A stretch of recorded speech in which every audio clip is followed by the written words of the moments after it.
Bonsoir, vous êtes bien La ferme. Tu t'es pas fait suivre? Non, j'ai fait attention. Vous avez ce que j'ai? Va pas trop vite en besogne. Si tu veux ta cam, je veux voir la couleur du fric avant. Oui. Voilà. Ouais. C'est la première fois, pas vrai? Oui, enfin non. J'ai déjà essayé avec une amie Et elle t'a entraîné dans sa chute. Non, je... Mais fais pas d'illusions, chérie. T'es cuite, là. C'était juste par curiosité. Mais bien sûr. Et c'est donc sans connaître mon business que tu m'as demandé un manga avec des gays qui s'enculent en prison, un doujinshi de Sam et Frodon, et bien sûr mon préféré, 3 fanfictions, Steve Rogers et Tony Stark. Non, désolé chérie, t'auras beau dire tout ce que tu veux, mais le yaoi t'a corrompu là. T'es complètement cuite. Non, c'est pas vrai. Tu es déjà dans un point de non-retour chérie. Tu pourras plus voir le cul d'un mec sans en imaginer un autre dedans. Que chaîne va. Oh putain. Oh putain. Hé, mec, faut qu'on fasse une vidéo. Hein? Ouais, faut qu'on fasse une vidéo maintenant. T'es trop conne, toi, tu veux faire une vidéo à 4h du matin comme ça? Ouais, c'est bien ce que je disais, donc tu vas te recoucher et tu me fous la paix, s'il te plaît. Sale pute. Salope.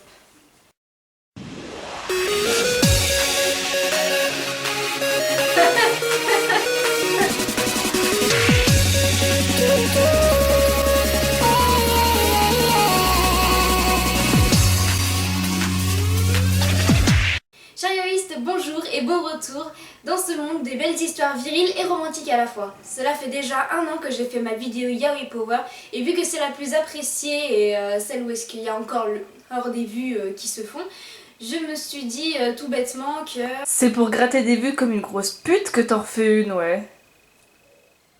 Je sais pas si c'était une bonne idée de te faire venir en fait. Tu m'as contaminée, tu m'as rendue aussi folle que toi, tu m'as demandé de venir, alors maintenant t'assumes. Je peux continuer là? Oui, vas-y, fais pas attention à moi. Ouais. Donc je disais que ça faisait déjà 1 an que j'avais fait ma vidéo Yaoi Power et je n'ai pas résisté à en écrire une seconde. Surtout que sachant que la dernière vidéo c'était juste un résumé très grossier de ce qu'était le yaoi. Et pour m'accompagner dans cette aventure, je ne pouvais pas ne pas inviter la chieuse qui est derrière la caméra là. Viens là salope, ramène-toi. Hey, salut mes chatons. J'espère que tu vas te calmer maintenant que t'es dans le cadre. Oui, parce que là, on va parler sérieux. Ouais, on va parler d'un sujet très sérieux, on va parler d'une injustice qui nous touche nous, les yaoïstes. Cette injustice causée par les hommes. Et surtout répandue par cet homme. T'es sérieux ça? Bah ouais, c'est lui qui m'a inspiré la vidéo, alors autant que je le foute là-dedans, hein. Autant que je l'accuse. Mais comme tu vas avoir des problèmes, meuf. Et je voudrais éviter les amalgames, je n'ai absolument rien contre le chef otaku. Je suis complètement fan de ses vidéos même. Je suis fan j'adore les mangas, donc les regarder c'est un véritable plaisir. Mais il y a 2 passages dans 2 de ses vidéos que j'aimerais soulever. Des passages bien sûr qui parlent de yaoïstes. Envoie la séquence, Jackie! Et le fanservice féminin est aussi de plus en plus présent. Le fanservice pour filles, c'est un peu comme le fanservice pour garçons, sauf qu'à la place des boobs, t'as ça. Non, c'est trop pas vrai, nous on n'aime pas voir des zizi, nous ce qu'on aime bien voir c'est les fantasmes yaoïstes. Comme les beaux mecs en maillot de free. Mais ce qu'on préfère par-dessus tout, c'est faire des fanfictions gays. C'est-à-dire on prend des personnages hétéros d'autres mangas et puis on fait des couples avec, c'est rigolo, comme Sasuke et Naruto, Grey et Natsu de Fairy Tail, ou encore Son Goku et Vegeta. Ah non, tu touches pas Son Goku et Vegeta ou je te yaoïse la tronche. Ouais, ce qui veut dire, je sais pas, mais attention. T'as quelque chose à te dire là-dessus? Non, c'est limite réaliste même. T'as raison. C'est pas là-dessus que j'ai quelque chose à redire en fait, c'est plutôt sur ce passage-là. Konoha va subir ma haine. Non, laisse Konoha tranquille, décharge toute ta haine sur moi. De quoi? Oui, décharge toute ta grosse haine en moi, bien profond. Je veux tout prendre en moi, oh oui. Best fanfiction yaoïste ever. Sérieux? Je crois qu'il est plus que sérieux en disant ça. L'injustice que nous allons aborder est bien celle que vous pensez les filles. Celle des filles qui mouillent devant les fantasmes yaoi et qui ne sont intéressées que par le côté érotique de la chose. Ce qui est totalement faux et on va vous le prouver. Et pour cela, nous allons expliquer et raconter notre histoire yaoïste. Ouais, c'est ça, vas-y, prends-moi pour un chien. Et il va voir le chef Otaku, parce que j'ai un foutre du Vegeta Goku dans cette vidéo, juste pour faire chier. Mais tu vas te recevoir des coups de spatule dans la gueule, toi? Ah mais j'ai prévenu dans ma première vidéo, le premier qui me fait chier, je le viole avec des images chocs de yaoi. Oh, attention. Commençons par le commencement. Le fantasme n'est pas inclus directement dans la découverte du yaoi.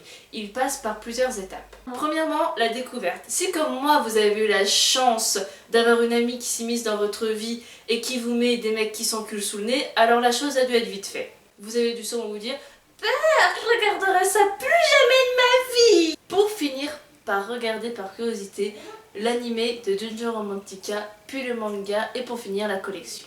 Puis vous avez repris vos mangas habituels et votre imagination vous a joué certains tours. Par exemple, vous avez vu deux hommes se câliner ou dans des situations très suspectes. Ou quoique des fois il y a des scènes qui font vraiment exprès quand même, hein, faut pas se leurrer. ちょっと待ていや待てねやめろガスでやれ待ていや待てねそこは脱げって言ってるんだよせ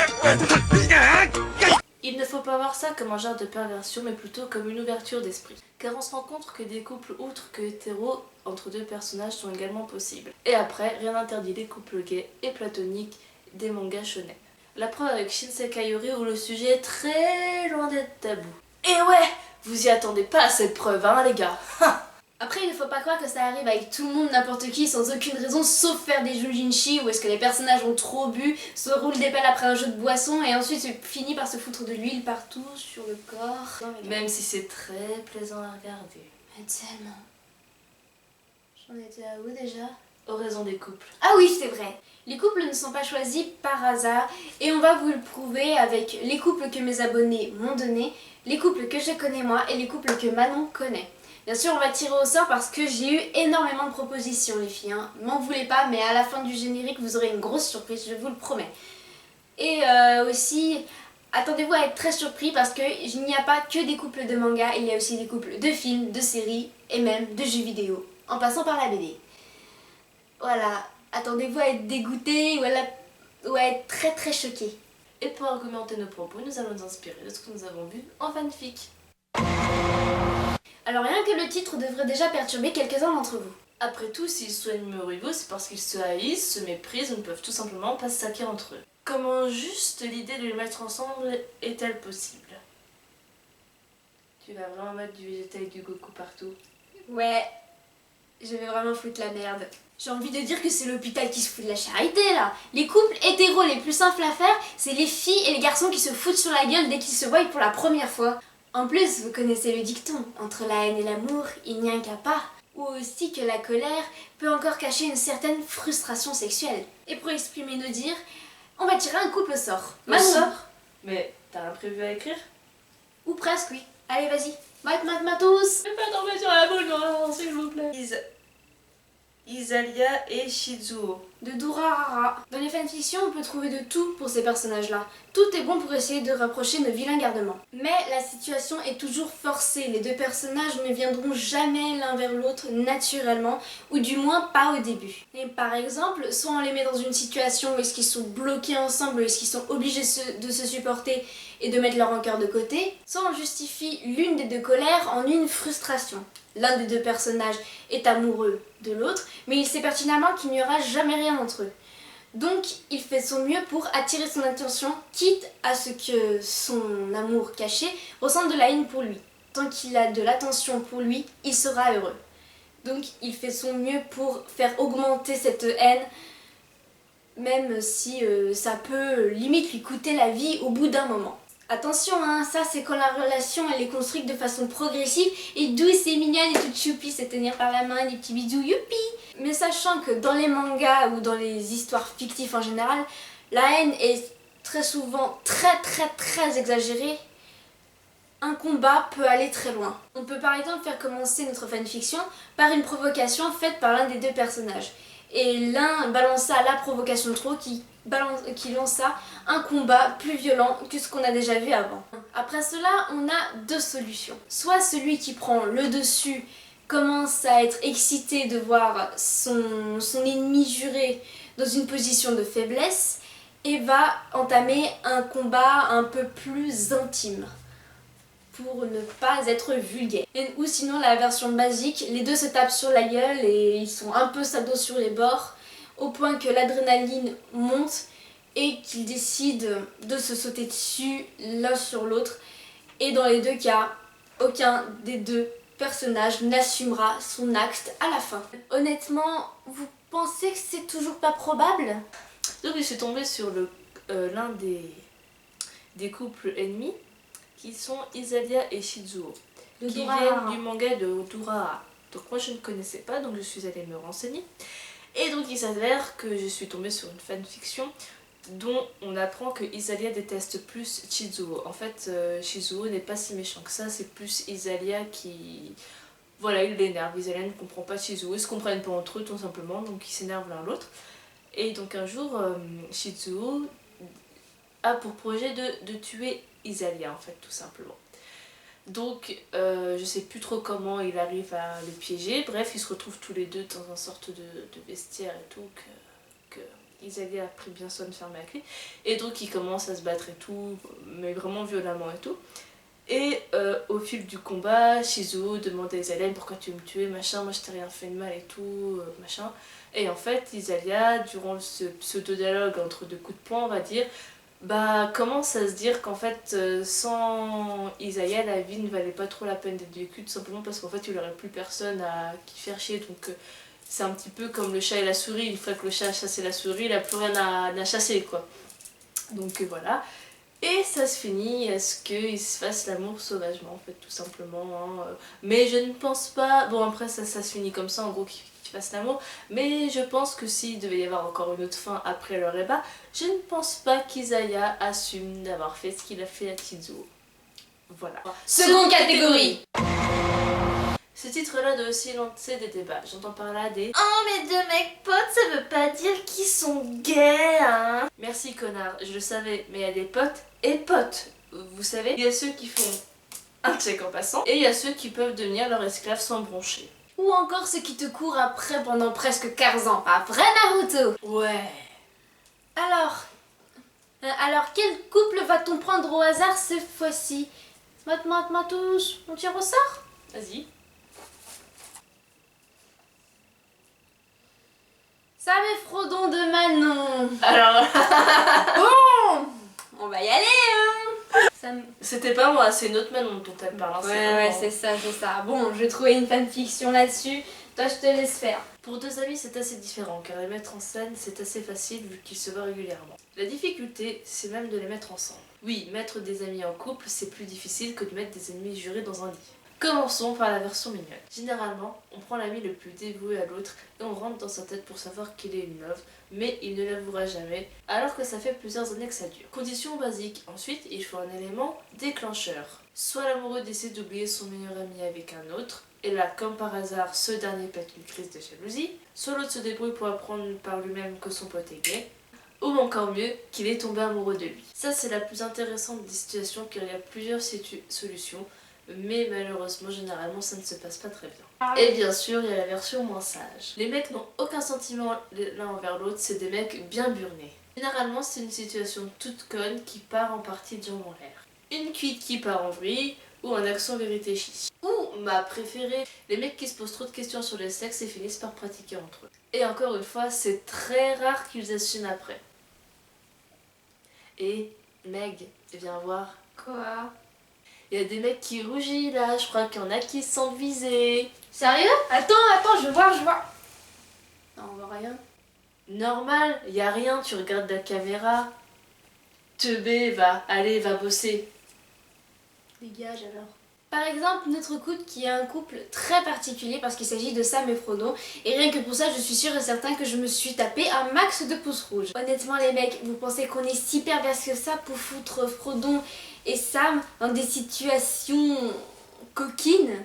Sérieusement? Le Seigneur des Anneaux, déjà on a du mal, alors voilà. Voilà, on est tombé sur un couple très particulier qui me permet de faire une parenthèse sur quelque chose que Manon n'a pas cité. L'amour impossible entre deux amis. Par exemple, je suis tombée sur une fanfiction où Frodon, sur le bateau là, sur la route de la Terre... c'est quoi la Terre des Saints, la Terre des Elfes? Immortels.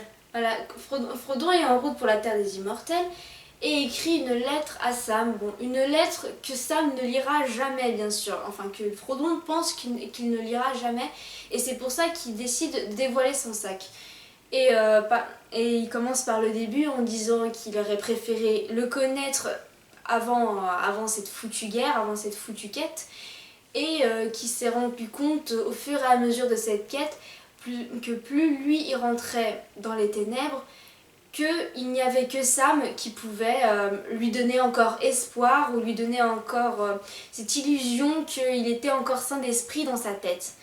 Que Sam était quelqu'un de très important pour lui et que s'il y avait bien quelqu'un qui l'aimait très sincèrement sur cette terre, c'était bien lui. Il ne dit pas que c'est de l'amour non plus, mais les sentiments les sentiments que Frodon a pour Sam sont très forts et il le reconnaît énormément. C'est une histoire assez triste parce que Frodon ne reverra plus jamais Sam et Sam s'est marié, a des enfants, on l'a bien vu à la fin.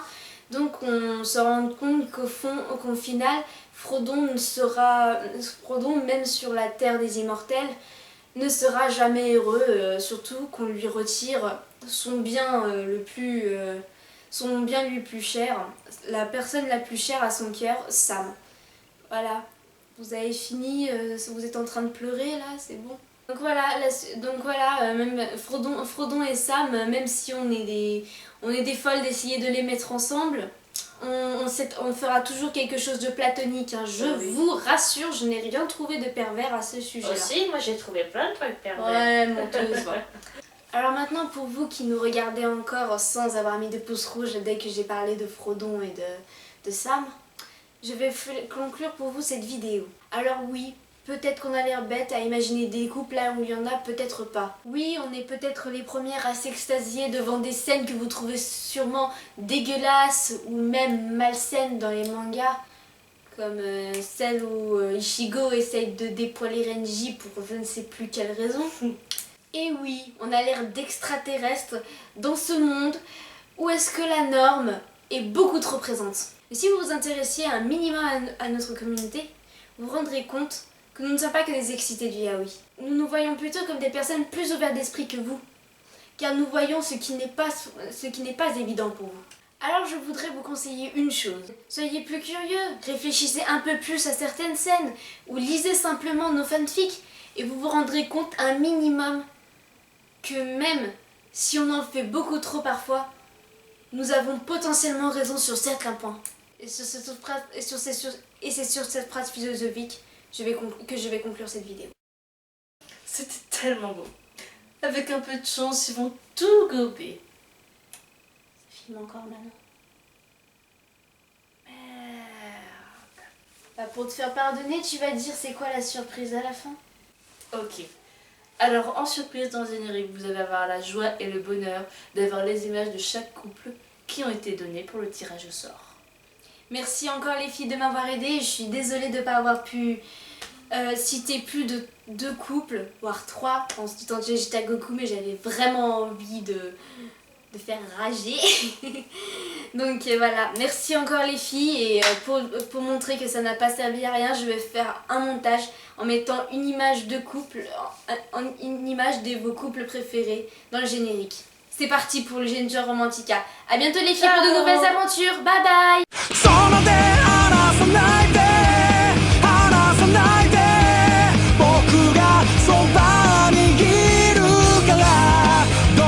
Oups, j'ai failli oublier. Allez sur la chaîne de Crazy Neko. Elle ne fait rien de yaoi, mais elle fait des super vidéos. Je dis ça. Ah ouais. Non, tais-toi, t'étais bien parti là.